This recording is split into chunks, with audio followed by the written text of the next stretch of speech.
What up, though? This is Kevin Melson with Beyond Your Limits, and today I'm be telling you guys the reason why there are no chosen ones, no one predestined to be great at anything. But before we do that, make sure you hit the like button, hit the subscribe button, share this with somebody that needs the motivation. I'm so glad that you're here watching this video. Help us grow. But let's get into it. All right, so I was rereading a book from one of my favorite authors, Malcolm Gladwell. The book is called Outliers, and what the book is they just follow outliers, people that became great at something, and it follows how they got to that point to become great at something. And they follow Bill Gates, the Beatles, and a bunch of other people that became great at whatever they did. And the message that I got from the book is that greatness is not born. Nobody is a prodigy.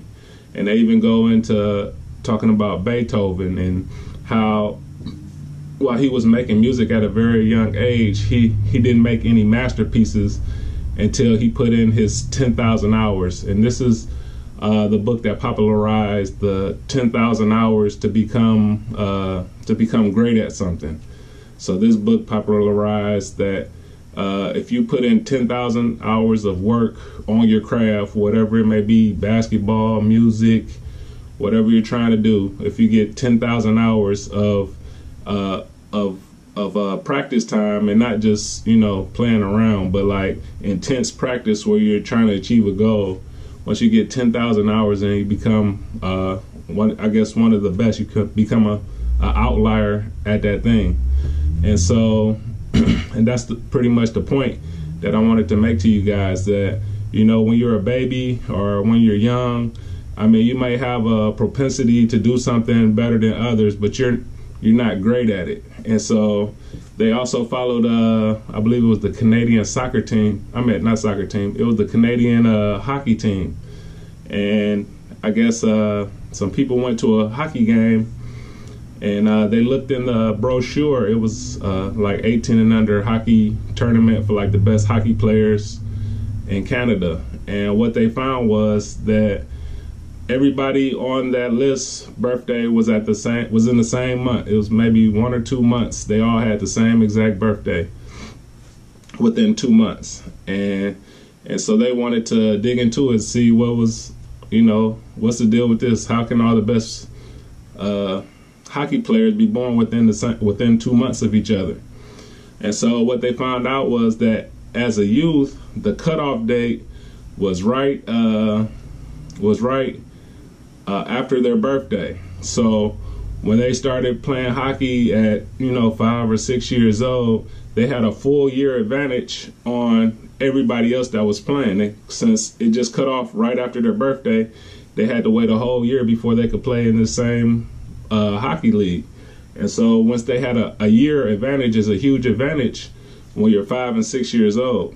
And so these kids, they weren't necessarily better than the other kids, but they were bigger and a little bit more coordinated. So they were the best hockey players at 5 and 6 years old.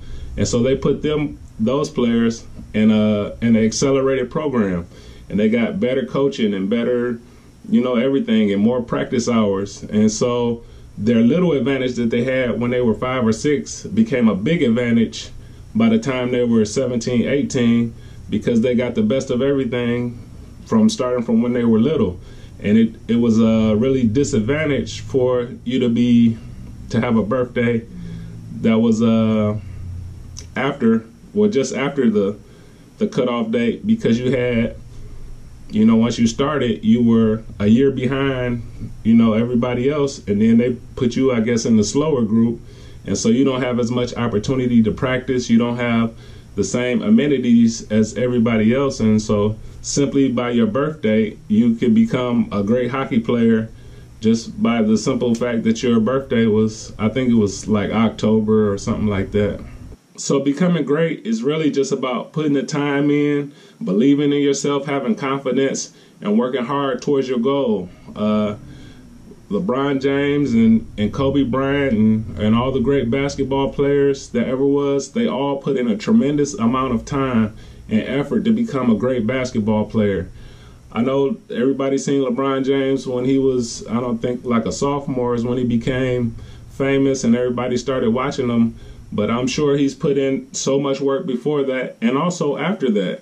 When they were talking about LeBron James as a sophomore in high school, he's sure not the same player that he is today. He's put in a lot more work since then, and I'm sure he's put in a lot of work before that to get to that point. But the point I'm making is that, you know, it wasn't like he was just born and, you know, it just automatically given to him that he's going to be a great basketball player. I mean, being 6'9" or 6'8", however tall he is, that's an advantage for sure. But there's plenty of 6'8", 6'9" players that are not LeBron James. And so you just got to put in your work, put in your time, have confidence in yourself, and keep pushing. All right, thanks for watching this video. Make sure you subscribe, share this with a friend, and I'll see you guys later.